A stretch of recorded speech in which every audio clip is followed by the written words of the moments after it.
नमस्कार।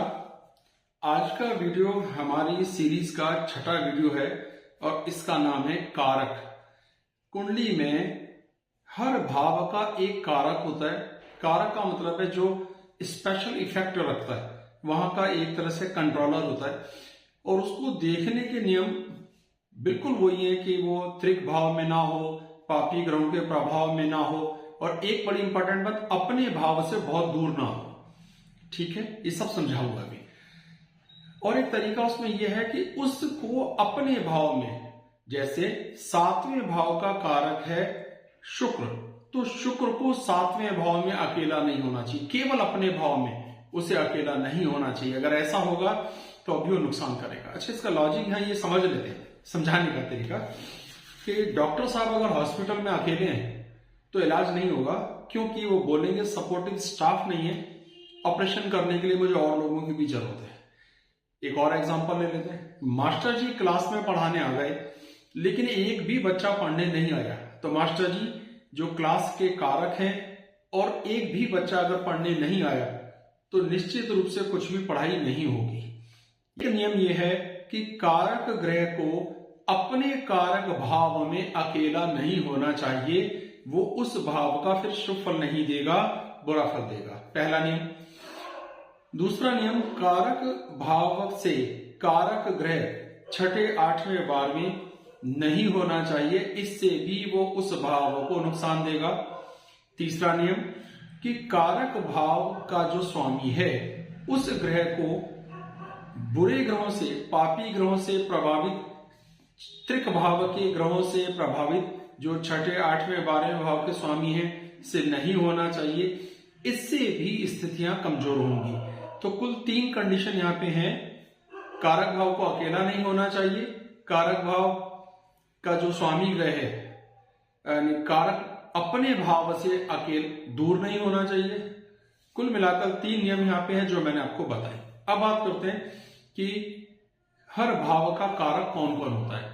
तो आप लिस्ट देख रहे हैं जो मैंने आपको स्क्रीन पर दिखा दी है कि भाई पहले भाव में कारक कौन होता है, दूसरे भाव के हिसाब से देखेंगे तो पहले भाव में एक ही कारक है सूर्य, दूसरे भाव में गुरु और केतु दोनों हैं, तीसरे भाव में मंगल और राहु, ये दोनों कारक हैं, वहां के कंट्रोल करने वाले हैं, चौथे में बुध और चंद्र, पांचवें में अकेले गुरु, छठे भाव में राहु, शनि और मंगल, सातवें भाव में गुरु महिलाओं के लिए देखा जाएगा, शुक्र पुरुष के लिए देखा जाएगा। ये बात समझनी जरूरी है।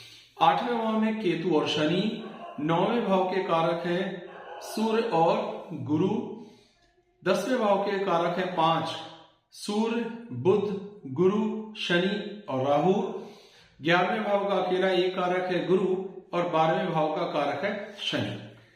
तो मोटी मोटी बात आपको ये समझ में जरूर आ गई होगी कि कारक उस घर पर स्पेशल इफेक्ट करने वाला ग्रह होता है, एक बात, और उसकी स्थिति भी बहुत अच्छी होगी तो उस भाव के और अच्छे फल आएंगे। उसकी स्थिति खराब होगी, जिसके 3 नियम मैंने बता दिए, तो निश्चित रूप से उस भाव को नुकसान होगा, उसको तकलीफ देखने में जरूर आएगी। एक एग्जाम्पल मैंने अभी दिया है, एक ही कुंडली पे सारे कारक धीरे धीरे लगा के समझाने की कोशिश की है। अगर आप उसे ध्यान से देखेंगे तो ये बात आपको निश्चित रूप से समझ में आ जाएगी। तो अब आप इस एग्जाम्पल को देखें और इस विषय को समझने का प्रयास करें।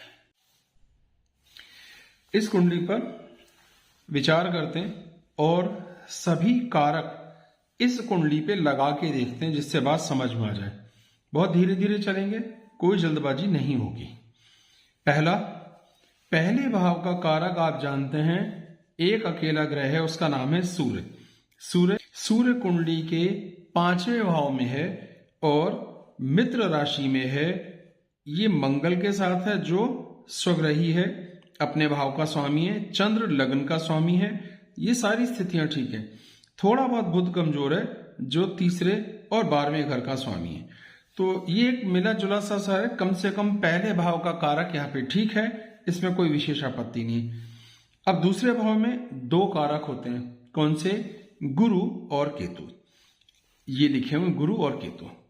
पहले गुरु पर विचार करते हैं। गुरु जन्म कुंडली में अकेला बैठा है और रूल है कारक ग्रह को यानी कारक ग्रह को अपने भाव में जहां का वो कारक है अकेला नहीं होना चाहिए। ऐसा होने पर वो भाव का नाश करता है। तो निश्चित रूप से यहां पर जो गुरु की स्थिति है वो खराब हो गई। दूसरा कारक कौन है? केतु। केतु कुंडली के छठे, 8वें, 12वें भाव में है। तो इस हिसाब से दूसरे भाव का दूसरा कारक केतु भी यहां खराब परिस्थितियां दे सकता है, क्योंकि वो जन्म कुंडली के 12वें भाव में। तो दूसरे भाव की पूरी स्थिति यहां पे कमजोर हो जाती है, क्योंकि दोनों कारक कमजोर हैं।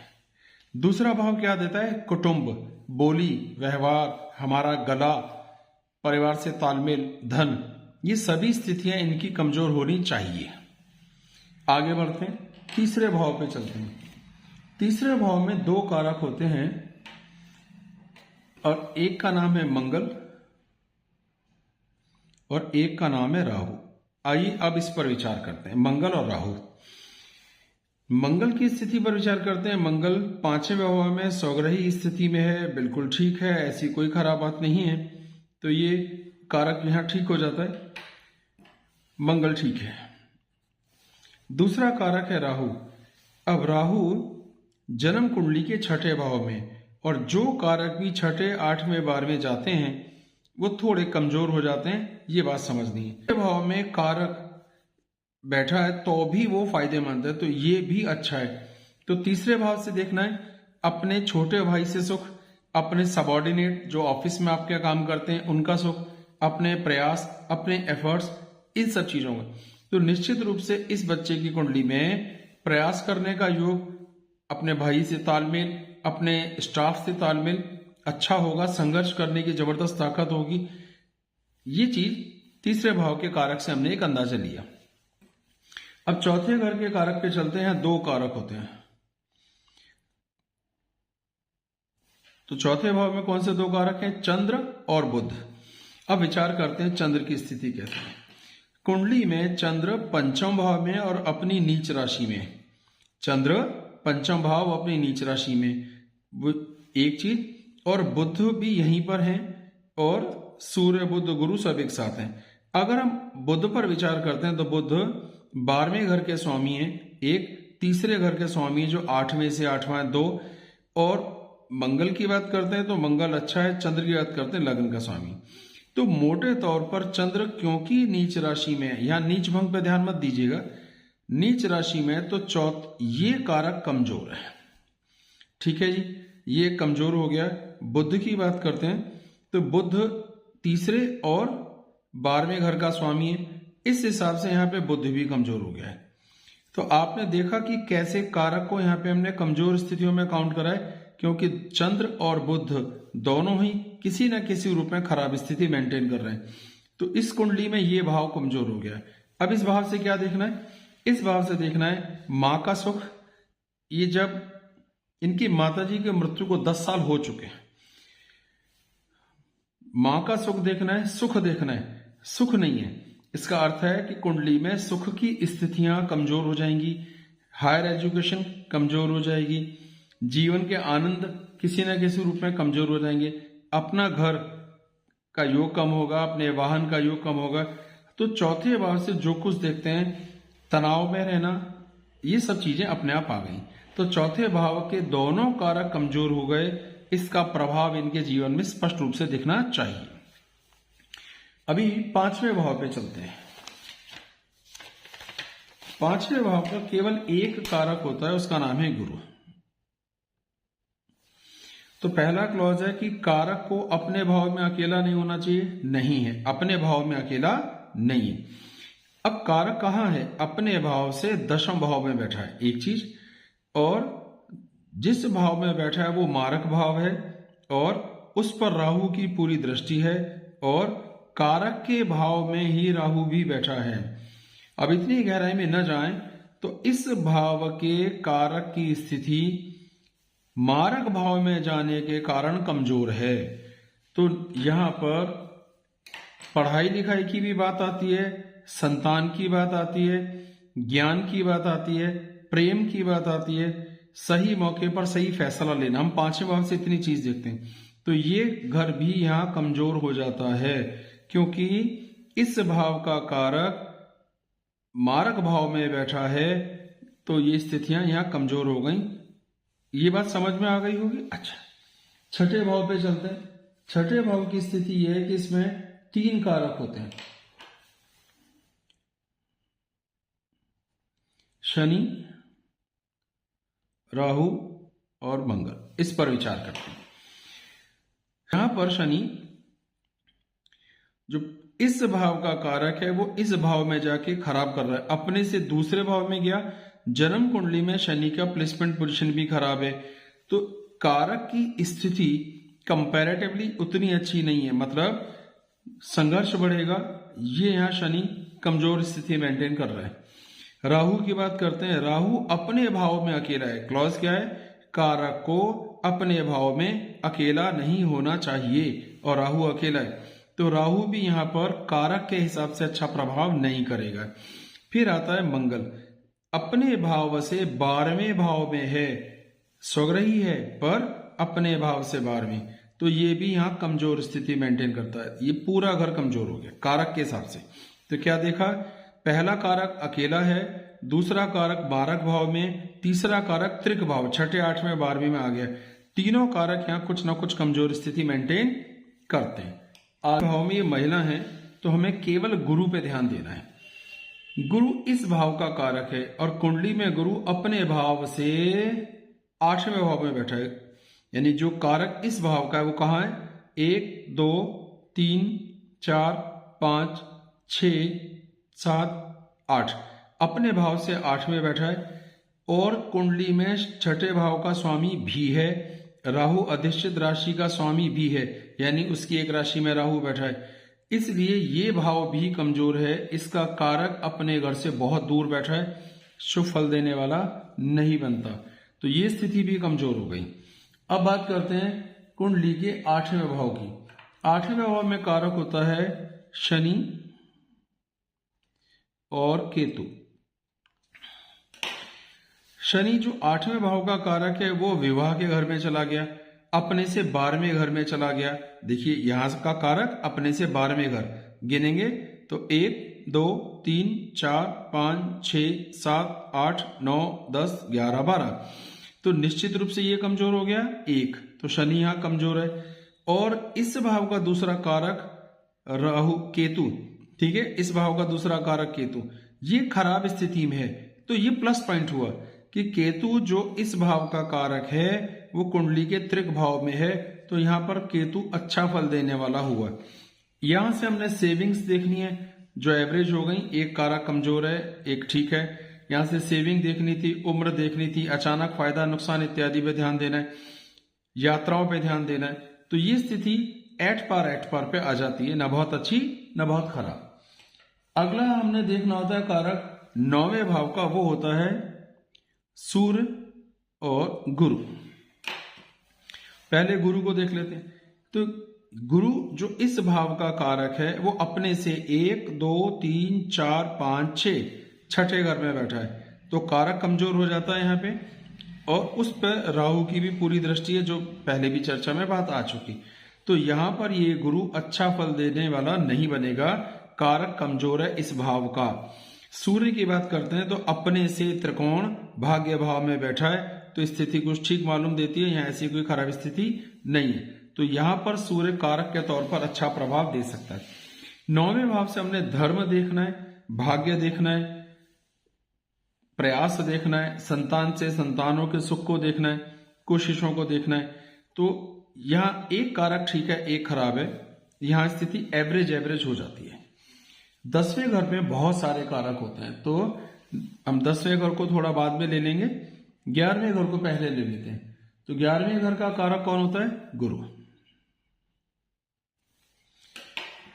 अब ये 11वां घर है, इसका कारक है गुरु, जो अपने से चौथे भाव में बैठा है। स्थिति तो बहुत अच्छी हो गई इस भाव के कारक की, ठीक है, लेकिन अपने से जो चौथे बैठा है जन्म कुंडली से, वो अगर हम जन्म कुंडली के हिसाब से देखते हैं तो सेकंड भाव मारक भाव में बैठा है। इस हिसाब से यहाँ गुरु एक एवरेज स्थिति मेंटेन करता है, खराब नहीं है, ठीक है। इसका मतलब 11वें घर से क्या देखना है, मुख्य रूप से आमदनी, बड़ा भाई, तो बड़े भाई का सुख है, आमदनी है, खुद पैसा कमाते हैं, अपना छोटा सा व्यापार करते हैं, कोई दिक्कत नहीं। तो यहाँ पे ये कारक की स्थिति ठीक है, क्योंकि ये कारक अपने भाव से चौथे भाव में है, मित्र राशि में, लमसम ठीक है। राहु की दृष्टि है और राहु अधिष्ठित राशि का स्वामी, इससे बहुत ज्यादा फर्क नहीं आ रहा है, थोड़ा सा आ रहा है। 12वें घर का कारक होता है शनि।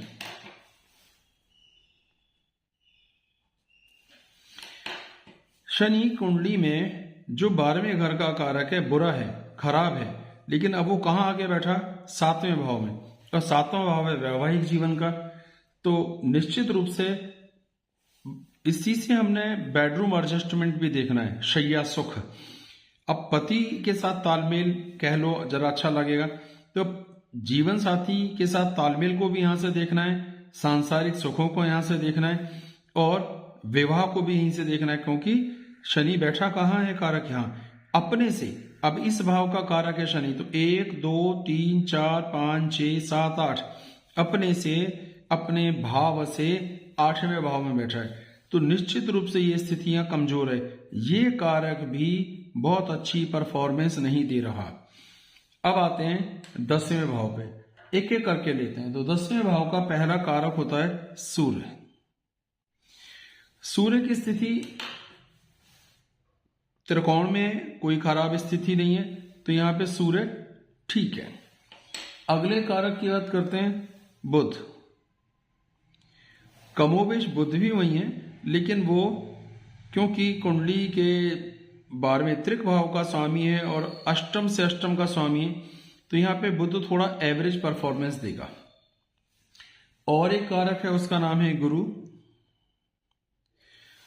अपने भाव से 5वें भाव में, इस भाव पर उसकी पूरी दृष्टि है, तो इसलिए यहां पर गुरु का कारक भाव कुछ हद तक ठीक है।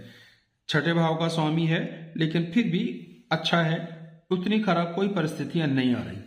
इसके बाद देखते हैं अगला कारक है शनि। 10वें भाव का ये कारक अपने से आता है राहु। इस भाव का कारक अपने से भाग्य भाव, अपने से 9वें भाव में है, और इस भाव को पूर्ण दृष्टि से भी देख रहा है। ये स्थितियां भी कुछ हद तक ठीक हैं, लेकिन 6ठे घर में होना थोड़ा सा कमजोर हो जाता है, लेकिन अपने भाव से भाग्य में, तो ये स्थिति भी ठीक है। अब क्या देखा हमने, है समझना है कि पहले भाव का कारक अच्छा है। पहला भाव हमारी हिम्मत, हमारी ताकत, हमारा व्यक्तित्व, इन सब चीजों को दिखाता है। हिम्मत वाली बच्ची है, दिलेर है, तालमेल अच्छा है, कर सकने की हिम्मत दिखाती है, एक बात। दूसरा भाव का कारक बहुत कमजोर है दोनों।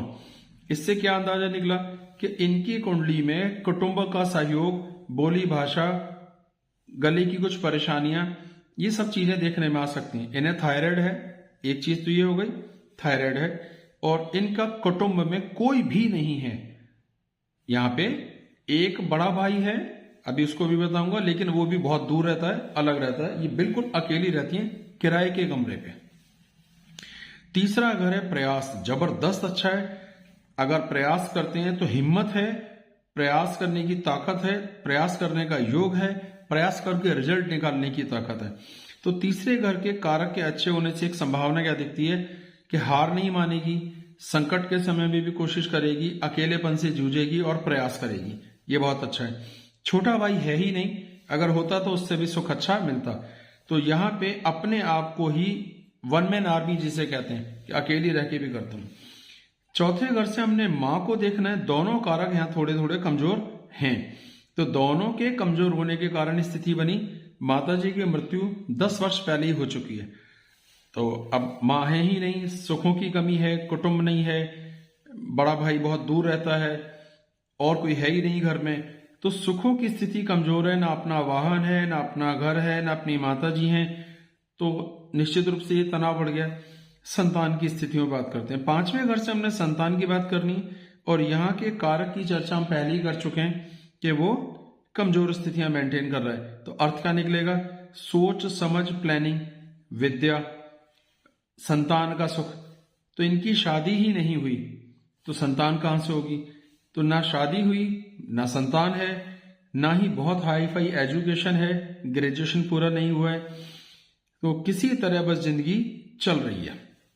तो इस भाव से भी कारक से हमें अंदाजा हुआ कि सोचना, समझना, प्लान बनाना, डाइजेशन थोड़ा खराब रहता है, संतान है ही नहीं, और जो थोड़ा बहुत पढ़ाई करी है उसका भी इनके व्यापार से सीधे सीधे लेना देना नहीं है। इनका ऑनलाइन कपड़े का थोड़ा काम है और वो स्थिति थोड़ी सी ठीक है, मतलब दाल रोटी कमाने लायक मजबूत है। छठा भाव है जीवन में संघर्ष, जीवन में तनाव देखने या उसे कम करने। अगर ये मजबूत होते, कारक अच्छे होते, तो हम ये कहते हैं कि भाई कितना भी मुसीबत आती है आराम से उसका सामना करते हैं, पर इन पर तो मुसीबतें ही मुसीबतें। कोई सहयोग करने वाला नहीं है, विवाह हुआ नहीं है, संतान है नहीं, माता पिता दोनों की मृत्यु हो चुकी है, और एक भाई है वो इस लायक नहीं है कि वो इनको कोई सपोर्ट दे सके, और रहता भी बहुत दूर है, अलग राज्य में रहता है। तो इनके लिए संघर्ष की कोई कमी नहीं है। संघर्ष समझ के देखिए कि 35 साल की हैं, ना विवाह हुआ है, ना प्रॉपर एजुकेशन है, माता पिता रहे नहीं, तो संघर्ष ही संघर्ष है, यहां से ये तय हुआ है। 7वें भाव का जो कारक गुरु है वो अपने से 8वें बैठा है और वो इस भाव को कमजोर कर रहा है। यहां पर शनि बैठा है जो 6ठे, 8वें और 12वें भाव का कारक होता है, तो इसने यहां बैठ के देखने में क्या लगता है, राजयोग, शशक महायोग, लेकिन प्रभाव क्या हुआ, कारक के कमजोर होने का सर विवाह हुआ ही नहीं आज तक।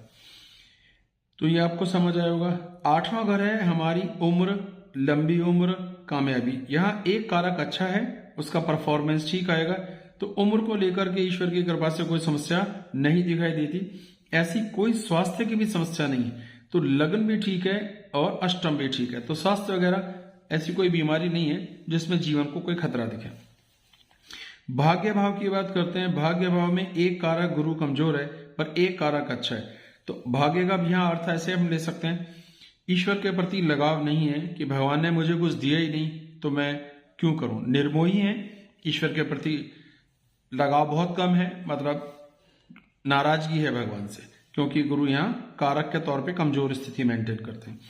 तो ये एक जबरदस्त समस्या है जो आप समझ पा रहे होंगे, लेकिन प्रयास करना, कोशिश करना, अपने भाग्य के लिए संघर्ष करना इन्हें पसंद है, कर रहे हैं, डरती नहीं है। 10वें भाव में कम से कम 3 कारक बहुत अच्छे हैं जो इन्हें जीवन स्तर बनाए रखने के लिए, अपने दम पर आर्थिक मजबूती बनाए रखने के लिए, संघर्ष करने के लिए ताकत देते हैं। तो सेल्फ मजबूत है, प्रयास करने का योग अच्छा है, भाग्य से सपोर्ट मिलता है, तो जीवन स्तर मेंटेन हो रहा है, तो अपने दम पर हैं, दाल रोटी की व्यवस्था अच्छी है, कपड़े का ऑनलाइन काम है और वो ठीक चलता है।